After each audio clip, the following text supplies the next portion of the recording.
So it's really all about where your audience is hanging out and then leaning into one platform, figuring out all the features of that platform, feeding those features, because new features on a platform are always going to be prioritized. And then having great content. So educational, inspirational, motivational content that will provide value to your audience as you're building your community. And once you have your community, then you can start selling to them once they trust you. So that's the same thing that I did with Yap Media. It's like I built my brand on LinkedIn. I got 2 million views a month before I even started to sell anything. And then once I started to sell something, it was just a steady stream of people who wanted my services because I built up that momentum and that social proof and that trust.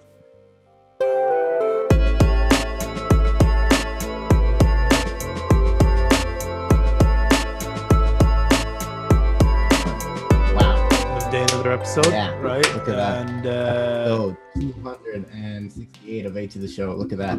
Traveling around the world. 365, yep. And Almost we have Hala Taha on the show. Yep, She's and a podcaster. we're also joined by... She interviews people. Now we interview her. And now we're also joined by one of the wise guys, right? We have... Because we're officially like taking up the name, wise guys. Yeah. I don't know. We're just sticking with it for now, honestly. Also, I'm done with thinking of names and stuff. I'm just the wallet of the show. Leave me alone. Right. How did... Hala, what's the name? Your show is Yap with Hala? It's called Young and Profiting. We're a #1 education podcast. Yeah. Oh, amazing. Young and Profiting. Amazing. Yeah. And how did you come up with that name? Well, the acronym is YAP. And so that was totally not taken in the podcast space. Now my marketing and podcast agency is called Yap Media, and Young and Profiting stands for that. I also just thought that it was a really motivational name. Nobody had it yet. I thought it sounded super catchy, and it worked. So I love the name, Young and Profiting. Not bad. Amazing. So Young and Profiting, right? We're all young. We're all young. You guys seem super young. I mean, you'd be surprised, but we are all young-ish. Young, yes. Profiting, I don't know. Profiting is where we have a huge question mark for us. So tell us about like the profiting side of things when it comes to your podcast. How's that doing for you? Yeah, so I actually launched Yap Media 6 months ago, and we're approaching $1 million in recurring annual revenue, and I have 40 employees, and so have monetized the podcast through that.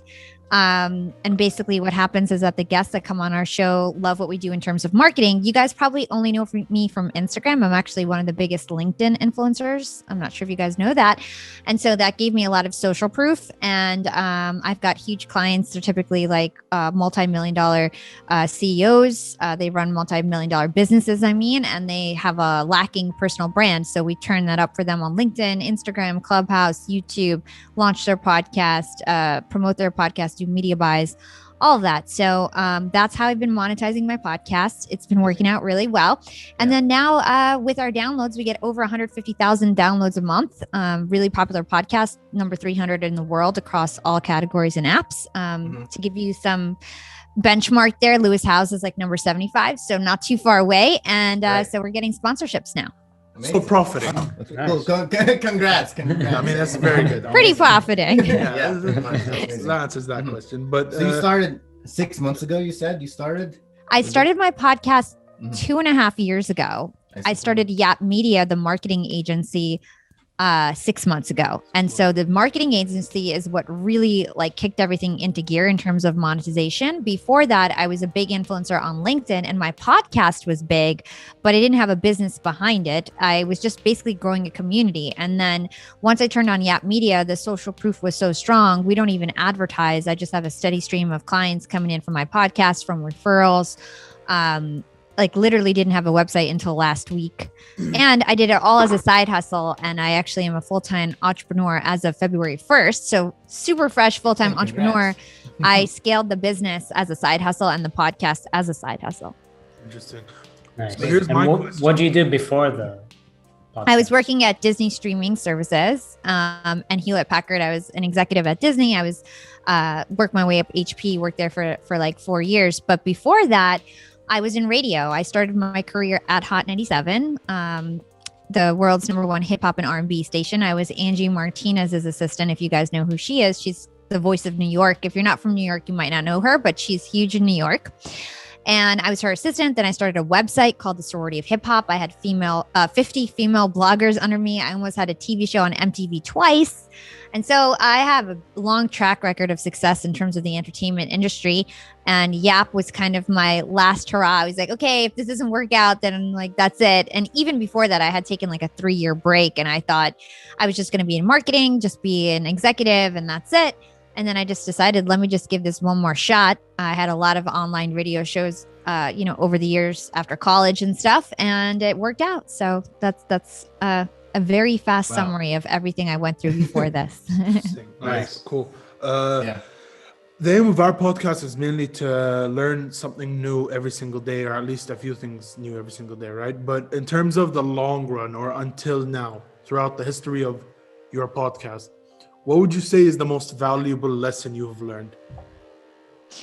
I think the most valuable lesson is that if you approach a gatekeeper and the gatekeeper is telling you no, create your own path. And this is especially important for all the Arabs here on the line. I think the reason why I've succeeded and the reason why I have so much grit is because when I was in middle school and high school, like 9/11 was super fresh and I was discriminated against. And I remember trying out for the talent show and having the best voice in school and being declined. I remember trying out for the play when I was the most talented. From my younger years, I always got these parts. But then once 9/11 happened, they never picked me anymore. And I didn't get these opportunities. So I was used to getting told no and no and no. So by the time I got to college, I just didn't care. I was not afraid to fail. I was not afraid of no's because that's what I got my whole life. And I just knew that was I just thought that was life, nothing was handed to me. Now, that's one of the reasons why I think I got so successful relatively young, is because I had so much grit and I wasn't afraid of failure. Now, I'll give you guys an example. I worked at Hot 97 for free for 3 years in the radio business. That's what people do. They work for free. Yeah. And at the time, all my siblings were in med school. My whole family was looking down upon me that I was working for free at a radio station, kind of like partying to making money, hosting parties and stuff like that. My family was looking down on me, thinking I was going to be a failure. Turned out not to be the case, right? Yeah. And I remember when a paying job opened up at Hot 97, even though I worked for free every single day. I would go into the station at 2 a.m. at night, work the Dillette boards. I did the commercials. I would feed the meters for the DJs. I would get them coffee. I would run the contest. I would do everything that I was asked, and I really hustled. A paying job opened up and they wouldn't even pay me minimum wage. And they gave it to somebody else, and I was devastated. And so I texted my friend, his name's DJ Drewski. He's a big DJ now. And I said, I'm not going into work today. If you want to learn how to be the producer, learn it on your own the way that I did. I don't feel like going to work today.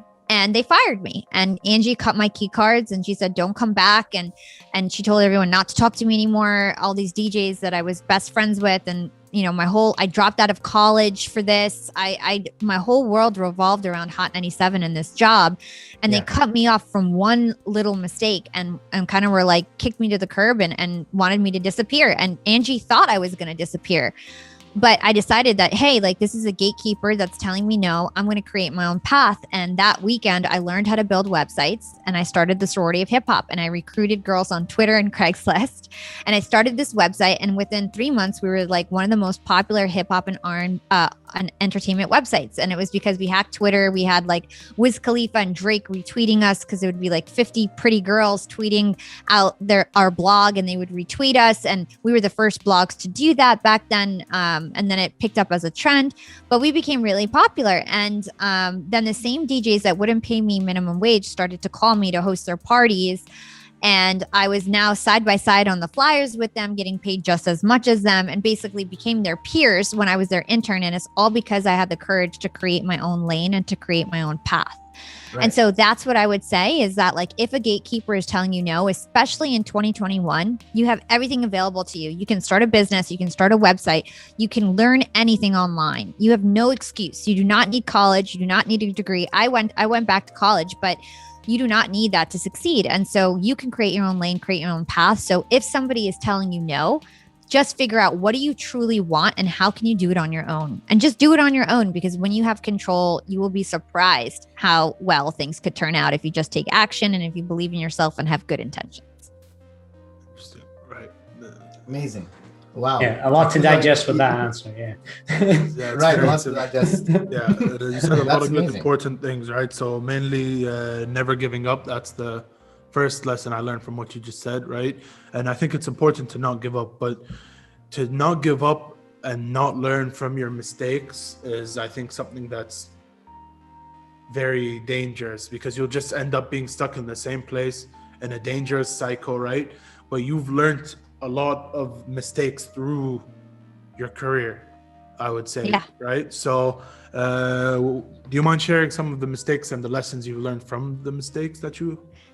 Yeah, I mean, just with the Hot 97 example, I texted someone when I was mad. I'll never do that again, where I'll write down my feelings when I'm mad. If I am mad about something, I write it down, I crumple it up, I throw it away, I sleep on it for a few days, and then I message the person. Because I would have never I could have been Angie Martinez. I was being pruned to be the next Angie Martinez, the next voice of New York. And I threw that opportunity away because I had a temper. And so I'll never do that again. I learned my lesson. I think I'm in a better place now, and everything happens for a reason, but I learned my lesson with that. In terms of other like failures and things like that, my other big failure was I almost had a reality TV show on MTV, and they filmed us all summer. I was the lead. MTV scouted us for my blog, my event business, the Sorority of Hip Hop, because we were huge in the New York tri-state area. We were hosting parties and concerts, and everybody knew us, and it really caught the eye of MTV. And so they filmed us all summer, and they got us a studio on Broadway, and I was the lead. There was 5 other girls, and I allowed MTV to basically break up my company. They put girls on the show that didn't deserve it. They instigated drama, and we were on the path to be huge and national and kind of really take things over in terms of our blog. And MTV put so many holes in us, and I allowed them to, because I wanted the spotlight, and I was young and naive. And then MTV pulled the plug and didn't air the show. And then I was left with nothing. My business was torn apart. My sorority was torn apart, and I didn't have a show. And so I had nothing to show for myself after all that work. Completely irrelevant, but is MTV still a thing? Not anymore, but it was back then. It was, yeah, I remember it was, but I don't remember the last time I heard MTV. That's what I'm saying. They screwed up because they started to disappear. When I got the show, so I'm older than you guys, obviously. I'm like probably like 10 years older than you guys, right? Wait, how old are you? And I am 30. Oh, yeah. He did. 5 years. Yeah, you are. About 5 years. I mean, 5 years to him, you're like 8. 9 to me, 8 to him. Yeah, I look a little younger, I think, than I am. So thanks. That's a benefit, right? But anyway, definitely. So back then it was like right after Jersey Shore, and MTV was huge actually. And I thought I was going to be the next Snooki, but they didn't pick our show. And then MTV started to be less relevant. So who cares? Sorry, I have to sneeze. Yes, bless you. That's never happened in an interview before. That's Oops. cool. Don't worry about it. That's great. First time for everything. It's always a first time for everything on our show, right? But anyways, yeah, as you were saying, so you were destined to be the next Snooki, right? I thought I was going to be the next Snooki, and they pulled the plug, and I was devastated again. And I had to pick up the pieces once again. And I decided, okay, I'm going to go back to school. I had originally went back to my undergrad, and I decided I would get an MBA and go into corporate. I got a 4.0, and I thought, that's it. I have to be normal now. I tried Hot 97 and I didn't get the job at the station. I worked for free. I started at a company, and we took over the city, and it was so much fun. I almost became a reality TV show superstar. That didn't happen. I was like, okay, time to be normal. I gave it my all, and then I just had the itch 4 years into HP, and I was like, I'm going to start this podcast. I'm going to do it. I have all the skills. I'm going to put it together. And now we're #1 trending education podcast. I just interviewed Matthew Mcconaughey. Amazing. Like I said, I have saw that one. sponsors, Yeah. That was and amazing. like, it's just amazing, and it's only going to grow. He literally just opened a YouTube channel like not too long ago, right? Like about 5 days. Who did? Matthew McConaughey. Oh, he did? Yeah, wait, none of you know about this? Was I the only one who got this in my recommended? I haven't got it, dude. It was crazy. His first That's funny. video, like ever, and his first lines were all right. I guess his first. This is pretty cool. That's You guys amazing. Check it out. Well, it's cool to see how all those like big Hollywood people are coming to like YouTube and like social media and places Is like it? where we're on. I know. Yeah. Is it? oh no, I think it's cool because it like when people hear like you're a podcaster, they're like, oh, I know, like people who do podcasts, right? And like there are a lot of Joe has a lot of famous all different kinds of podcasters, versus like, you know, like YouTube may not have been legitimate like more 10 years ago or something. It used to be cat videos or just random comedy skits, but now it's more than that. Will Smith is on YouTube. Yeah, So but I don't know what you guys think about it. I don't know. For me, it's like Channels on YouTube. like it might outshine. I feel like it might a little bit outshine people who are trying to start up their stuff on YouTube. Or distract. You know what I mean? Yeah, Right. I think with YouTube, like I do marketing for a living. We run YouTube channels for people. The thing that you guys have to understand with YouTube is that there's no organic growth unless you're doing YouTube shorts right now. There's no organic growth. And even if you're a celebrity and I run YouTube pages for people with a lot of money. And even with a lot of money, it's hard to grow a channel. And so you're way better off being on TikTok or Clubhouse or one of these newer apps, even LinkedIn, than trying to grow a YouTube channel at this point. It's nearly impossible unless you're going to put out 30 grand in paid ads each month. You know, it's really hard to grow a channel unless you have a really great idea that goes viral. But for most of us, it's nearly impossible. You're way better off focusing on TikTok. Yeah, but in any field, I would say that if you want to be at the top of the hierarchy, it's going to be nearly impossible, isn't it? Like on YouTube, even if not just on YouTube, like on even TikTok. if you want to be, like even on TikTok, maybe not as hard, but I would say like, it's quite difficult. You still have to put in a lot of hours into it. yeah, you have to post all the time. And I totally agree. Not anybody can make it. But if you're going to compare YouTube to YouTube, I think is the hardest, most expensive channel to grow on any social media platform by far. It is really hard. There's a lot of editing. It needs to be ideally 4K. You need to have professional graphics for your thumbnails, SEO optimization. There's so much involvement with YouTube to actually grow it. It's really expensive and there's no organic growth. So I don't know. YouTube has, to me, been the hardest to grow, even for my podcast. I have over 150 subscribers, 50,000 subscribers for my podcast. I have 1.5, I have 1,500 people who subscribe to my YouTube channel. It's so hard to convert people to YouTube, you know, and it's not the same ball game, especially with a podcast. So you have to treat it completely differently. And I have a 40-person team. You know what I mean? So from a marketing perspective, right? Huh? You're right. You say that. No, I agree. But YouTube has some glory, at least for me, because I imagine like I love watching YouTube. I love watching YouTube more than anything. So I'd love to be a YouTuber. That's just a dream for me. I know. Yeah. It even takes us a while. I'm not in any rush to get the subscribers or whatever, but I want to give it what I got. But I do have a question. Like, but we can diversify me in other things, right? Yeah. I do have a question from a marketing perspective. What do you think are the main points that you would advise for content creators? So on what platform? Oh, so we defer with platform. Yeah. Okay. So suppose someone has a niche idea, a niche concept, and they want to start up. They want to choose the perfect platform right now. So in your opinion, that would be TikTok or LinkedIn, right? Well, it just really depends. So when it comes to marketing, you want to figure out where your customers are. So where are they hanging out? And the way that you do that is by studying your competitors. So where are your competitors hanging out? Where are they getting the most engagement? The people who are liking and commenting on their recent posts, they're your target followers. And so you can proactively get them into your community by commenting on that post, by inviting them to connect if it's a platform like LinkedIn, or just following them, hoping they follow back on Instagram. And so that's the kind of like cat and mouse game that you have to play, is finding the people that would be attracted to your content. The other way to find them is to search hashtags. So if there's any relevant hashtags, like let's say you're a real estate agent, you could search the hashtag real estate, find the influencers that way, or find the relevant posts, and then find your community there. A lot of people think that like Instagram is where it's at for everything. And like, that's not necessarily true. There's platforms like LinkedIn where I built my brand that is B2C now. It's not just B2B. And you can really stand out because there's organic growth there still. It's not like Instagram that is totally mature where you can only really get ahead with paid ads and kind of growth hacks like paid shout outs and things like that. And so it's really all about where your audience is hanging out and then leaning into one platform, figuring out all the features of that platform, feeding those features, because new features on a platform are always going to be prioritized. And then having great content. So educational, inspirational, motivational content that will provide value to your audience as you're building your community. And once you have your community, then you can start selling to them once they trust you.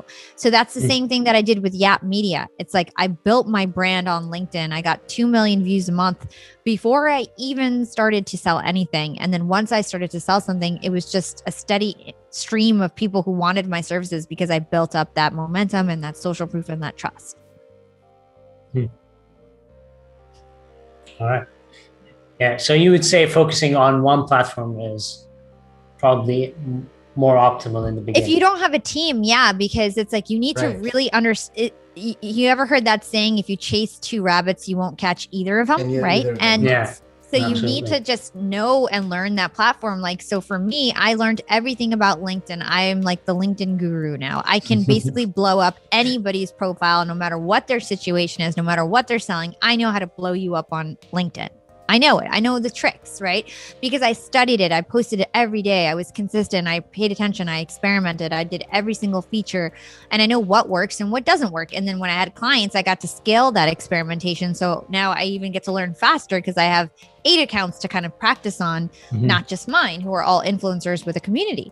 And so, it's all about practice, experimentation. And if you don't have the resources to be spreading yourself thin, doesn't make any sense. And plus some platforms have your target audience more available and it's just easier to scale. Now that my LinkedIn is scaled, now I'm growing on platforms like Clubhouse and Instagram, which is how you guys found me and why you guys don't know anything about me, because I'm still growing my presence on those platforms. You guys treated me when I walked on here like I was a rookie, and I was like, damn, these kids do not know who I am. Like, they're treating me like shit, right? First of all, just to be frank, the way you guys treated me is not how people treat me when they find me off LinkedIn, because I haven't grown my trust or presence. No, they don't treat me like this. I'll tell you that. We're rookies at this. We really don't know. Like, we're not real rookies. We have to learn. We are rookies. We are the rookies. We are the rookies. So if you felt I was about to be like, I'm gonna just cancel this piece, but like I could tell that you guys probably just don't know. I haven't built that trust with you guys. You guys met me off Clubhouse and Instagram. I don't have that big of a following there yet, so you didn't respect me, But people off, not in a mean way. I'm just saying in general. I'm just saying that's the difference. When you build a community that trusts you, when I meet people off LinkedIn, they treat me like a celebrity, or you know what I mean? Because I've built that trust with them. That's all I wanted to share. I guess we're sorry for treating you normal. we're interested in who you are and what you do, right? That's the main reason, like, we have you here with us today. But we also have a lot of stuff we need to learn, because we're very, very, very normal, and considering who you are, or I don't know how to say it in English, but like when we consider ourselves to you. Yeah. I'm here to help you guys and to teach you anything that you want to learn. Well, what do you want to learn? How to? Let's. Thank you. Thank you so much. Yeah. What do you guys want to know about? Ask me a question. All right, so what is, like, for people like us who are completely normal and we still aren't used to dealing with big people as yourself, right? What is your first advice? What would you say is your first, like, advice to? Well, first of all, I would say, be kind to everyone, no matter who they are and no matter where they are in life. So be kind to everyone. I try to treat everybody the same, right? So whether I was Matthew Mcconaughey coming on your podcast or Hala Taha, treat everybody the same, right? With the same experience. I would say, clarify the times. The bigger somebody is, the busier they are. So for example, with me, if you saw my calendar today, it's just back to back to back to back to back. I think one of your friends asked me if we could move this up, and I was like, yeah, sure. I could do 15 minutes earlier. And then there was some confusion where I was waiting for 15 minutes. And, for me, it's like 15 minutes, I could record a video that could go viral on LinkedIn. And like, that's a lot of time to be wasting, so just don't waste time. But other than that, I mean, just be prepared. You guys have great questions and you guys have a fun vibe. So I think you're doing okay. And just keep learning. Young and Profiting Podcast is my 5th show. So this could be, first of all, shows with co-hosts, it's very hard to blow up that way with podcasts. And so this is a great opportunity for you guys to just learn and collaborate and get your reps in, as John Lee Dumas likes to say, and just keep practicing, because you never know where you're going to take these skills, whether you go become an audio engineer or whether you go host a TV show later or whatever it is. You may take some of the skills that you learned on the show and use it in another way later on, because you guys are so young. Chances are that you guys are going to have 2-3 shows before it's your breakout show, Right, but does that mean the chance of this show blowing up is No, it's an honest question. I actually want to know. No, I didn't. From a mathematical point of view, just like in terms of math, the probability of the first show being your hit is actually the largest. Because if it's 1 in a million, if it's 1 in a million, then that's the chance you get for the first time. So every time you would start a new show, that would be 1 in a million on top of that. Oh, wow. That's an interesting way of thinking about it. That's interesting. I mean, here's the thing. I think that you have a chance to blow up the show. It's all what you guys make of it. It's how much value can you bring? How many people can you attract? How can you relate to other people? And I think it's all about packaging it up and getting those subscribers and doing your best. And you could have maybe, you could keep this show and keep evolving it until it blows up as well. You don't have to have a separate show. You can just evolve. As you guys grow and you grow as humans and become more professional and you guys are super young, so anything is possible for sure. All right, because for me it's this and nothing else, because I like not willing to go into a different show. Honestly, I'm like I do agree that things need to grow and you need to like experiment and try different things as you go along the way. But again, I'm also not too comfortable with experimentation, because sometimes we're thinking of experimenting with a game show. We want to make it a little game show. Yeah, we were going to, but how is that working out, Eddie? I don't know, dude. We gotta figure that out, ASAP. We gotta be more professional. Exactly. Yes. Right. So I don't know. For me, my fear of experimenting stems from the fact that I'm a guy who likes to stick to who he is. Right. On YouTube, you see it a lot nowadays. You name any YouTuber that's huge right now, right?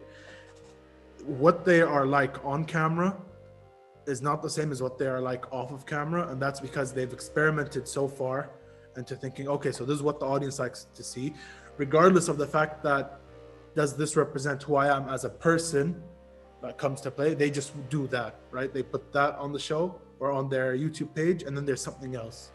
And that's why a lot of YouTubers tend to take huge amounts of breaks, like 3, 4, 5 months. Sometimes they go up to like a few years. Why? Because it's tiring when I have to display a personality on the show, right, and maintain it for a good hour when it's not me. Like, it damages you in the inside. Yeah, but what about people who know that it's a personality and admit it? Like, for example, Pink Guy, right? Joji. Joji. Yeah, now he did Filthy Frank. Yeah, now he does amazing music, right? Yeah. Like, which one is more true to him? Like, if you know him, you probably recognize that both are probably aspects of like the characters that he played on his YouTube channel. So it's okay to incorporate like newer characters as you grow, because you pick up things from other people, you pick up personality traits, and you discover more things about yourself. So it's okay to even reform your image, even if, like, in terms of YouTube, sometimes you'll find, okay, I don't necessarily enjoy watching his content anymore now that he changes so much, but it's okay. Like, there's other content creators for you to watch. Yeah, totally. And even with Young and Profiting Podcast, it's like I started out with 1 episode a month and it was a totally different format. And then I launched interview formats once a week. And then I started with my short episodes that were solo and added on. And so it's like always good to kind of change, evolve, get the feedback from your listeners, keep pivoting so that you can deliver on your promise to them and gain their trust and loyalty. So I totally agree. Interesting. Yeah. Okay. So in terms of you said you did once a month, right? So for us, we've been doing it every single day, but we have been having conversations of maybe shortening it to a few episodes a week, maybe, or even a few episodes a month, right? So what do you think intensity or consistency? Yeah, I think. Well, is this a podcast or a YouTube show? Interesting. Okay, run me. Ali, your answer. Like, it's a bit of both. My Wi-Fi is like an out, dude. I feel strange. It's okay. It's anything we want it to be. It could be everything in different places. Are you uploading it to the podcast channels though? I guess is my question. Yeah, we are. Okay. So it's going on. So it's both. Okay. So it depends. Like, do you feel like your shows every day are quality content that people are going to get value from? I mean, yeah, because are you getting listeners? Do they listen and retain?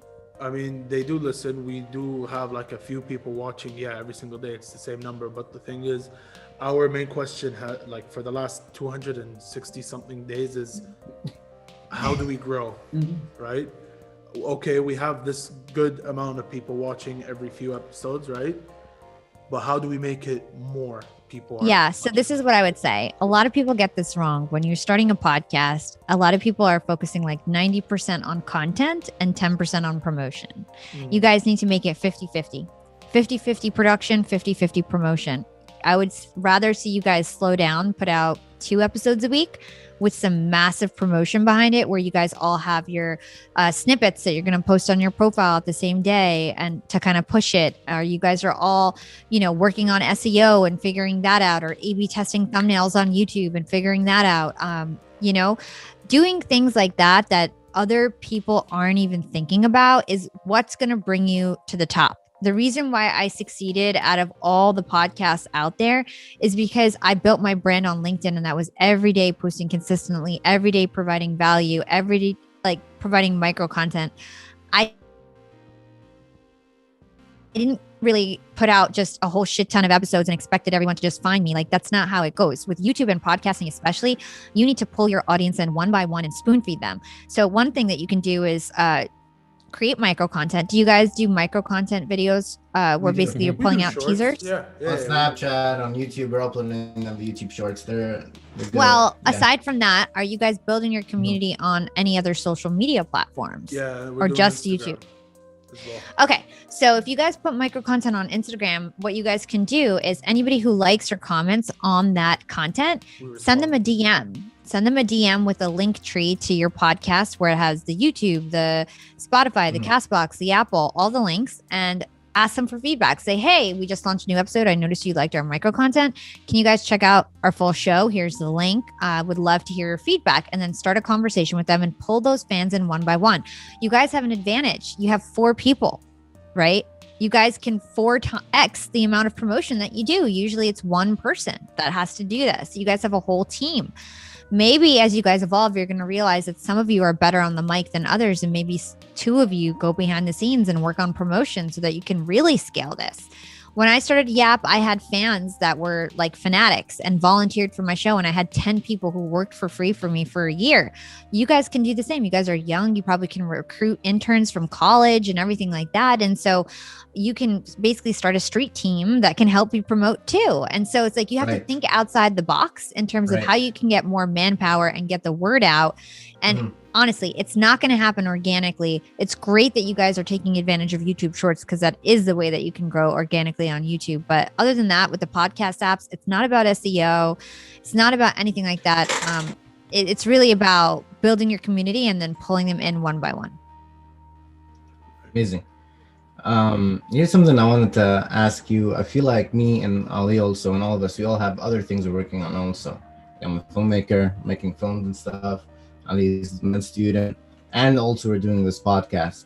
So what do you think about like time management and effort? Do you think like if we want to make this succeed, we have to go all in like full time and put more time in? Yeah, exactly. Busy with university, or can we just well, I don't know, because honestly, like I said, I grew Young and Profiting podcast as a side hustle. And until I started Yap Media, I wasn't really monetizing the podcast, but it was a big podcast. I was having huge names on the show. The downloads were impressive. Everybody knew me as a podcaster and I was ranking. I was a big podcast even while I was working another job.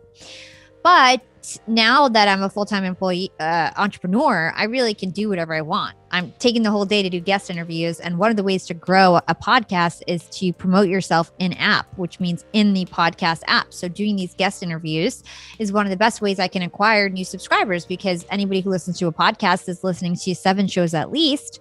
And because they're listening to the one, like I could be one of those 7 if they like what I'm saying, right? They'll come on this podcast and then go to Young and Profiting. So that's one strategy, is guest interviews. That's why I'm doing this interview, is to grow my subscribers. The other thing is, what was your original question about? I feel like I'm going. It was about, sorry. I'm just worried about, I feel like I'm very go all in. I'm very creative. I like got it. You're things. you're just like, can I succeed without, here's the thing. You guys have 4 people. So you guys can split up the work 4 ways instead of one way, which helps for you guys all to kind of do your own thing. But it's not an easy game. There's people doing this full time, and it's not easy to grow your podcast. Some people get lucky and definitely go viral right away. Maybe you guys can look into, honestly, TikTok is the best opportunity, I feel like, for you guys to go viral more easily. Like, you guys want to figure out the easiest path to what you want, right? YouTube might not be the easiest path. It's probably the hardest path. That's what I've been trying to tell you guys. Yes. So it's like, so maybe it's podcast and TikTok, and that's how you guys do it, Well, okay, so I have one more question. To meet you, Hala, but, nice to meet you. Nice to meet you. See you, Ali. Have a good one. So, what was your question, Amir? Yeah, so I wanted to ask, so where do you get your inspiration? So you said when you were doing LinkedIn and you were building your brand, you were posting every single day. So where do you get your inspiration for all this content? Because it's not so easy to be that consistent, is it? Yeah. I think that's actually a really insightful question. I just tried to be relatable and personable. So I used LinkedIn as my personal journal. Instead of journaling or even writing a gratitude journal or all that, I would just post it on my LinkedIn. And then people got really attached to me because I would say really personal stories and how I was feeling that day. I would complain if something bad happened. It was just whatever was happening that day. So I think documenting the process is really important. And then I would, sprinkle in promoting my new episode every week. And so it would be like, most days personal or, insightful, educational, inspirational.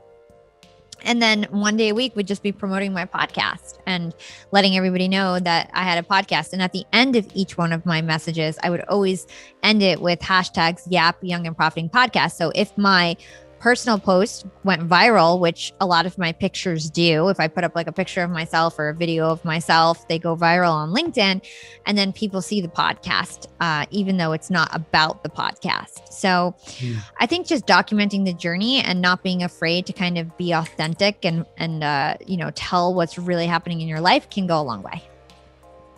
Yeah, that's great. And I've noticed something else actually, is that if you don't do that, it gets very hard to actually market your own content, because it feels awkward. You haven't been talking to people. So why would you want to now all of a sudden be like, yo, watch my content? Exactly. And promotional content actually performs the worst on social media platforms. People hate it when you sell to them. And if you notice, your posts on your social media, most likely, unless you guys aren't posting very often, your personal posts that are about you, your life, your family, or something that happened to you, a story, they're always going to perform a lot better than a micro content about your podcast. Those are always going to perform the worst.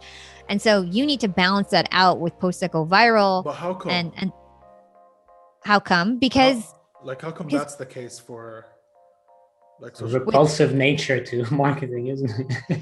It's just because, listen, if you have a micro content piece that's really engaging, that's super quick, that provides value, then maybe that will go viral. But from my experience, people just don't like being sold to or promoted to. And so those types of promotional posts always do worse than a story that's just trying to make you feel good or just trying to help you learn or inspire you. Interesting. Right. Yeah. Absolutely. Yeah. So Cool.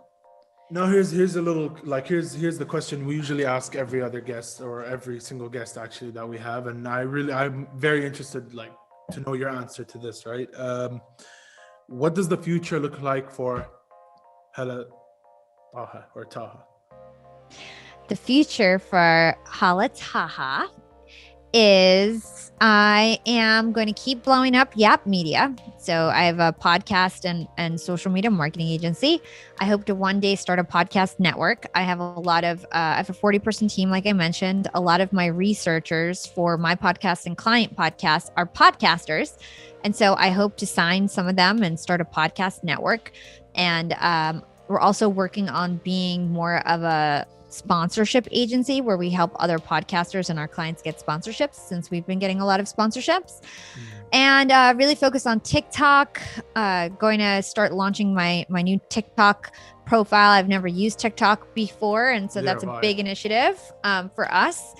And those are the things that we're working on this year. Going to do more speaking engagements, going to write a book, and just continue to take over. My dream is to be the #1 self-improvement female podcaster, and I think that I'm well on my way, so I'm just excited to continue this journey. Definitely, and we're very That's excited great to see you grow even more than you already have, right?